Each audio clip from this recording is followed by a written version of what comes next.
When Waldorf announced the Quantum, I got really excited. As someone who uses hardware samplers quite a lot in his production, I have an MPC 4000 here and my beloved EMU 6400 Ultra down there. The idea of having a modern synthesizer that also has a sampling engine seemed to be like a dream come true for a sound designer such as myself. But let's start from the beginning.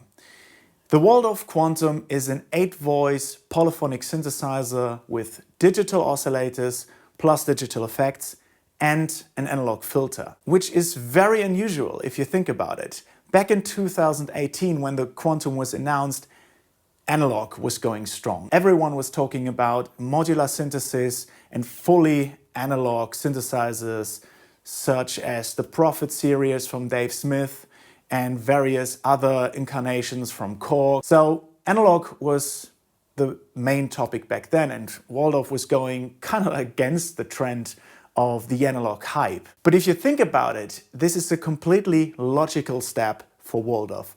Waldorf is one of the pioneers, if not the pioneer, when it comes to digital synthesis. They are coming from the PPG background. They developed the Waldorf Wave, the Waldorf Microwave. They kind of like brought wavetable synthesis into the market. So for them to have a digital synthesizer that combines both digital synthesis plus analog output stages with filtering is just like the heritage of Waldorf.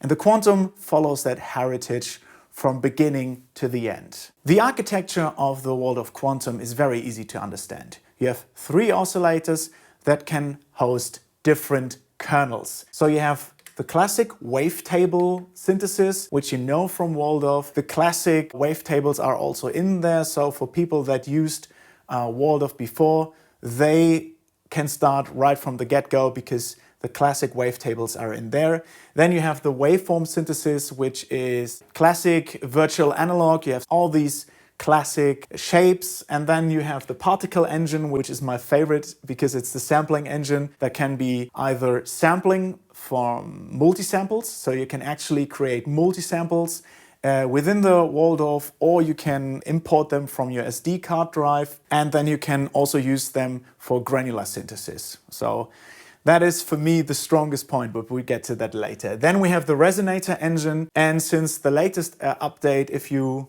press both waveform and wavetable together, you also have FM synthesis. So just from the kernel engines alone, you can tell that this has to be the most complex synthesizer out there. Waldorf just nailed it with this concept. From my end. It's just amazing that you have literally every major synthesis inside the Quantum. But this is also, I think, one of the biggest flaws of the Quantum for beginners, because you can get overwhelmed quite easily. Just by the kernels alone, you are just blown away by the possibilities. And I've seen musicians getting the Quantum as their first synthesizer, and it was a mess. They called me and said, hey, listen, I don't get what is this? What is the difference between the wavetable and the waveform? And everything sounds very thin. And yeah, if you are a beginner, I wouldn't say the Quantum is the right for you. Let's get that out of the way. If you are someone that knows synthesis and understands how a subtractive synthesizer functions, then this is a dream come true.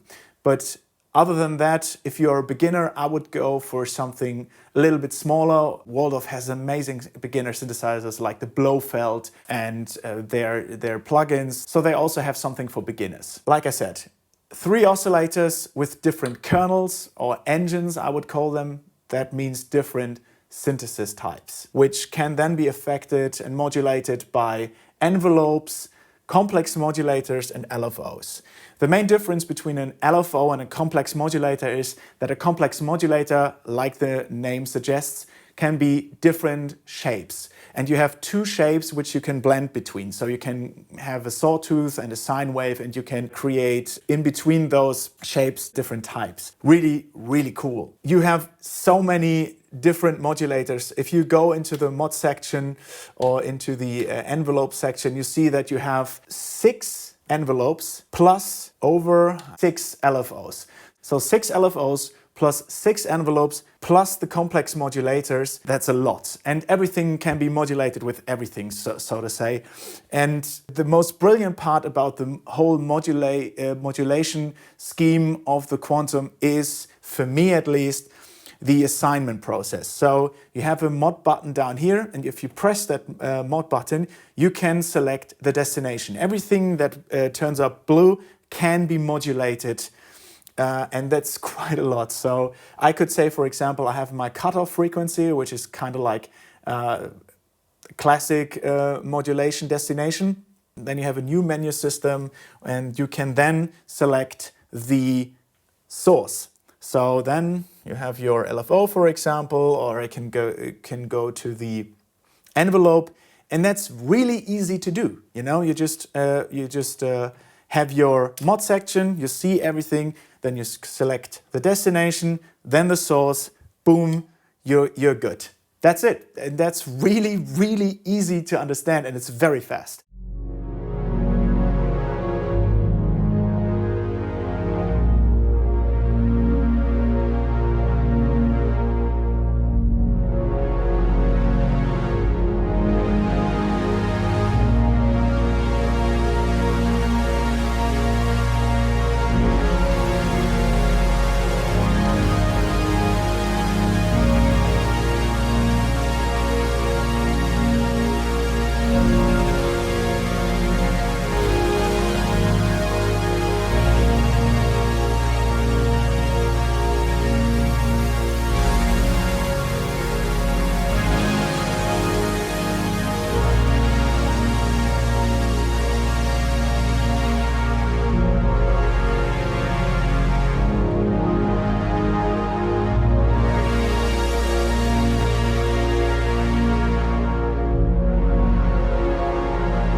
Like I said, you have your digital oscillators, you have your complex modulators, your LFOs, and your envelopes, and everything that you have then goes into the dual analog filter, which is mono. Even though the whole engine at first seems to be stereo, or is stereo, in fact, you don't have a true stereo filter. You have like a stereo mode, so you can have different kinds of stereo whiteness. That's not a big deal for me, because there is not always a sound that needs to be stereo.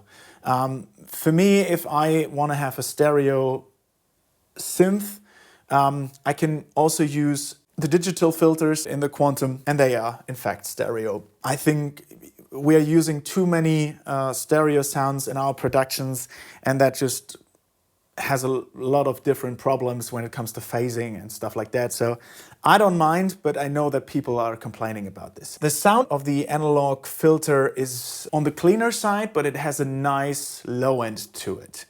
And I think that's what Rolf Wörmann, the developer, went for, because for me, the Quantum has the magic in the way that you can combine sounds. So you have very complex sounds with a lot of different possibilities to modulate those sounds. So you can have granular synthesis combined with virtual analog synthesis and particles, all combined in that. And if you would put another characterful filter on top of that, what I would kind of guess is that you get a like bloated sound.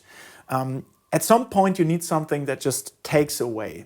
And even though the filter is on the cleaner end, you still have different modes. You have modes like saturated, a low pass filter, 24 dB saturated, and dirty. So you can even drive more into the filter, which gives you more dirt if you want that. But I don't mind the filter. I really like it, and what I have to say is the bass response, especially on pads, is very great. It's a nice thick sound that you get if you are doing everything right from the start in the oscillator section. So I don't mind the filter.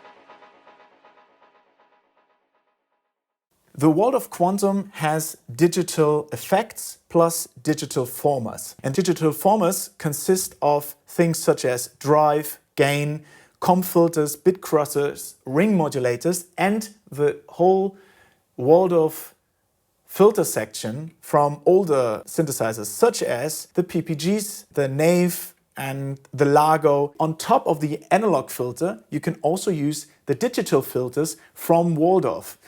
So if you don't need the analog filtering section, you can decide to go for, in fact, the digital filter. And that gives you even more possibilities to alter the sound. And not only can you use the digital formers post the analog filter, you can even set it pre-filter, or you can just send certain sections of the oscillators to the digital former and blend that with the analog filter. Also on top, the 5 effects, which consist of stuff like delays and the tremolo and an EQ, which is great. So even more sound mangling capabilities on top of everything. So I have to say, the possibilities that you get out of the Quantum, they are just insane.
Now that I showed you the architecture of the Quantum, let me tell you a little bit about the sound and the sound design workflow of the Quantum. For me, the Quantum is a modern sampler. The Quantum was especially interesting for me because it had the particles engine.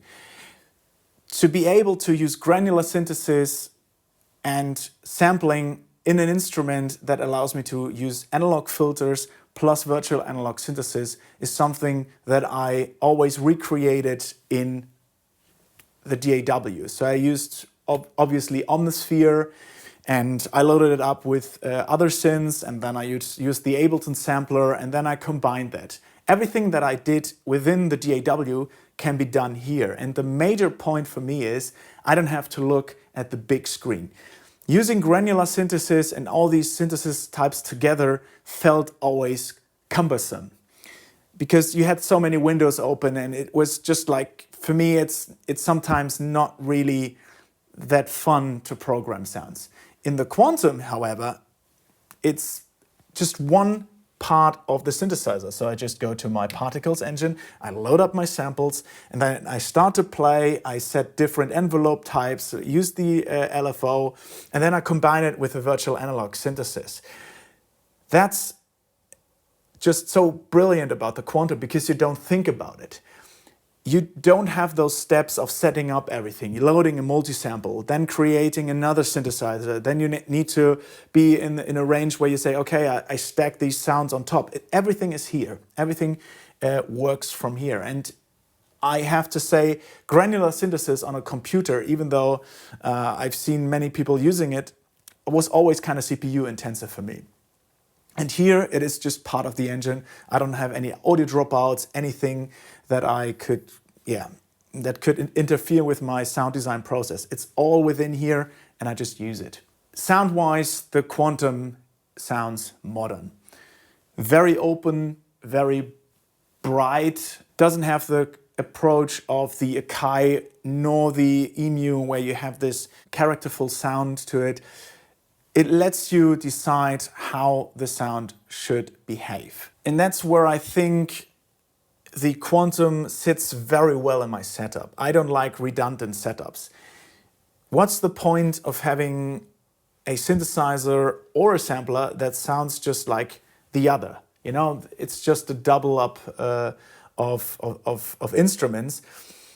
And that makes no sense for me, because I don't want to collect synthesizers, even though it looks a little bit like that. But actually, I try to find things that justify their place in my studio because of their uniqueness. The Quantum does that. Very modern sound, very open, very cleanish, but that is its strength. You can do really massive sounds, orchestral sounds, big, wide sounds. I love dub sounds on it. I love the pad sounds on that. And you can layer them really, really beautiful with the EMU, for example. The EMU has this kind of like fat sound, very American sound. Here I am an EMU, and if you put a pad on that, it's just very wide and very big.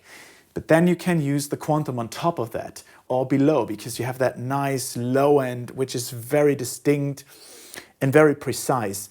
You can layer those sounds, and that's where I see the Quantum in my studio. It's just one of the sounds that I use.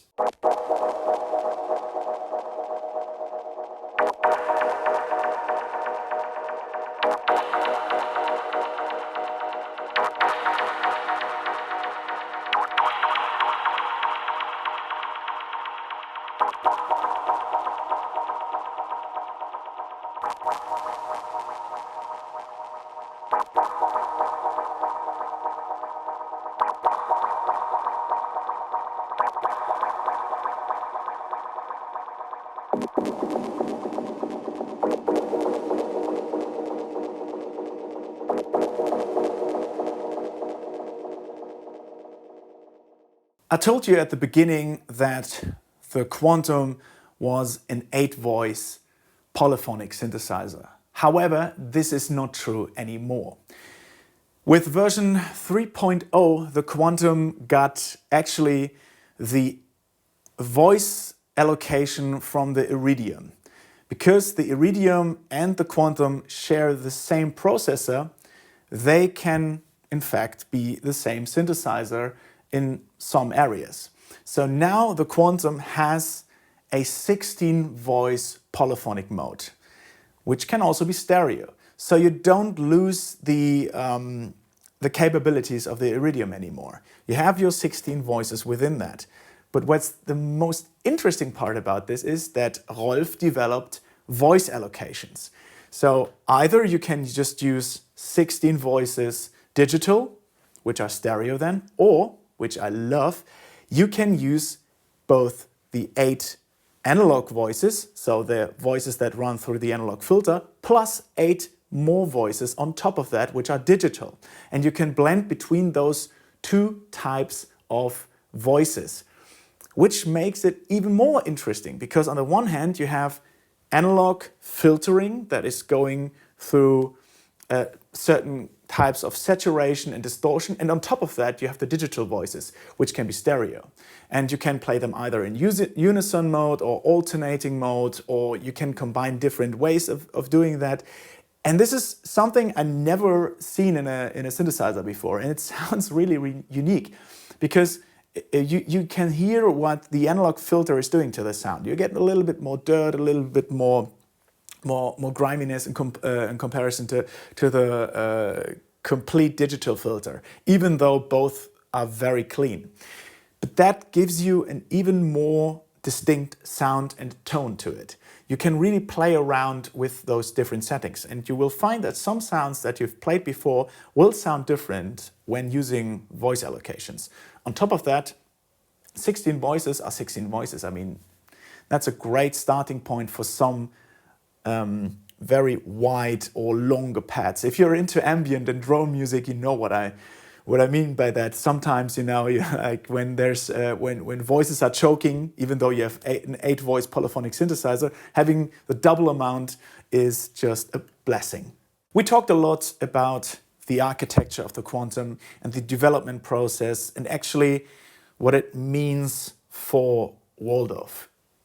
The Quantum is a new platform that was developed for many synthesizers to come. And that's what Rolf and the whole Waldorf team are communicating very openly. You know, they started with the Quantum, and then they followed up with the Iridium and the Iridium keyboard. And I think the whole development process is very fair to the customer, because many people were afraid that when the Iridium came out, that the Quantum would be discontinued or that it would become obsolete.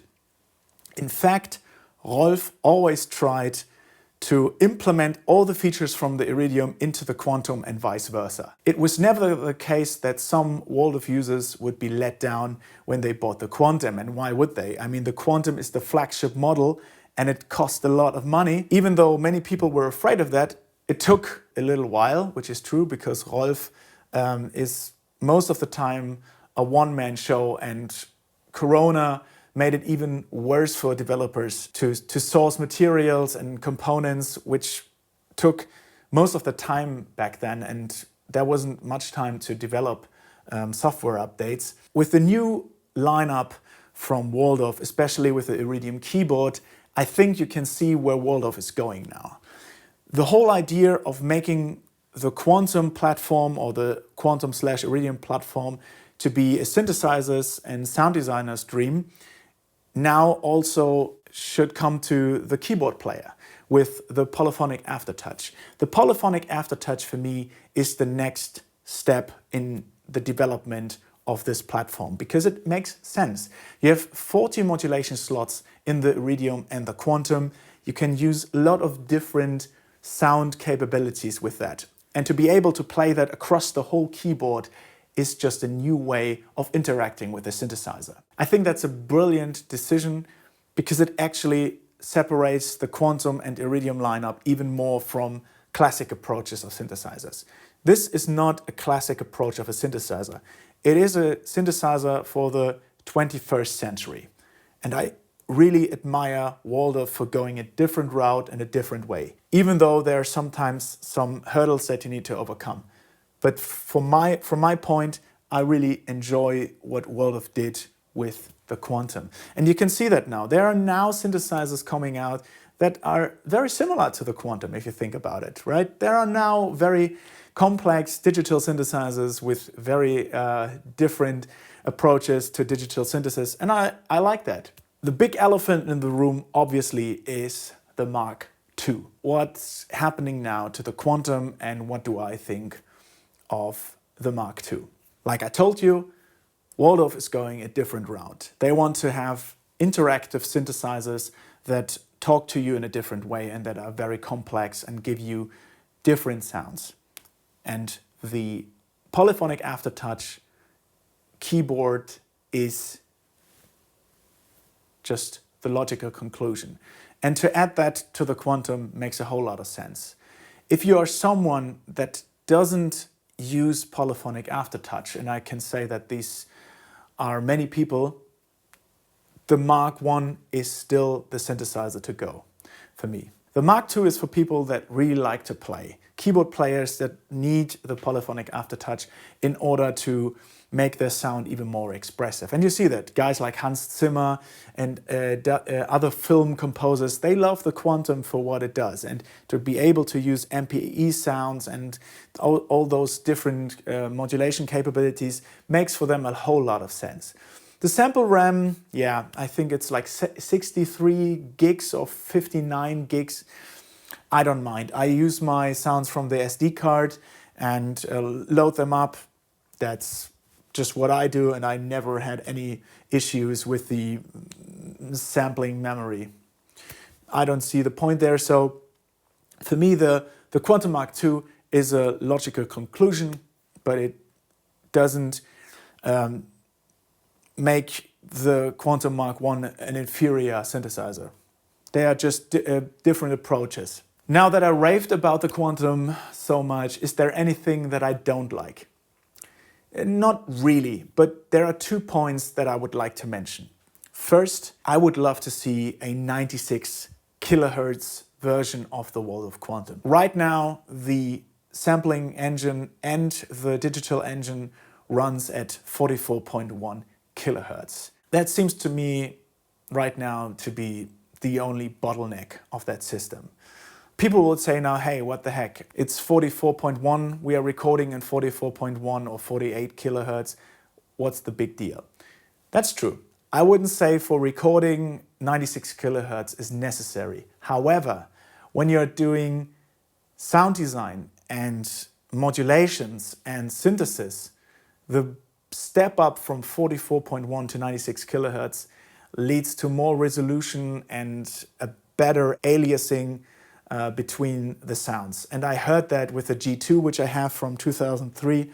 That is 96 kilohertz, and it holds up very well against modern synthesizers, both digital and analog, and also Roland's ACB technology, which I really like from the sound point. It's 96 kilohertz. It makes a lot of sense to use 96 kilohertz. One thing that I would really like to see, I know it's a nerdy subject, but I think it makes total sense for the Quantum and Iridium lineup, is to have full CV controls. So, for example, like having 8 CV inputs and 8 CV outputs would make the Iridium and the Quantum like the centerpiece for every modular nerd. Because I worked with a Moog Voyager now, and the Moog Voyager, for example, has inputs and outputs for the modular realm, and that is just a game changer for me. And I think that the same is true for the Quantum. Just think about it, you know, using the complex modulators and the LFOs and the envelopes in the modular world, you know, sending them out into my modular rig, and then just, for example, use some other LFOs out of the modular stuff back into my back as a modulation source. That could be like an amazing setup, you know, like combining Quantum and modular setups. That's just like the next step for me. These are my 2 main points: having a 96 kilohertz engine plus a full CV input and output setup. I would love to see that. Apart from that, the Quantum is the synthesizer that I will never part with. I like the sound, I love the layout, plus the build quality. I haven't talked about that one. The build quality is just breathtaking in some parts. I mean, I could really bang against those knobs and nothing would really happen. The design is also really, really cool. That's my review of the Quantum synthesizer. I hope you enjoyed that video, and if you have any questions, as always, please write them down in the comment section below. And now I play some sounds from the Quantum.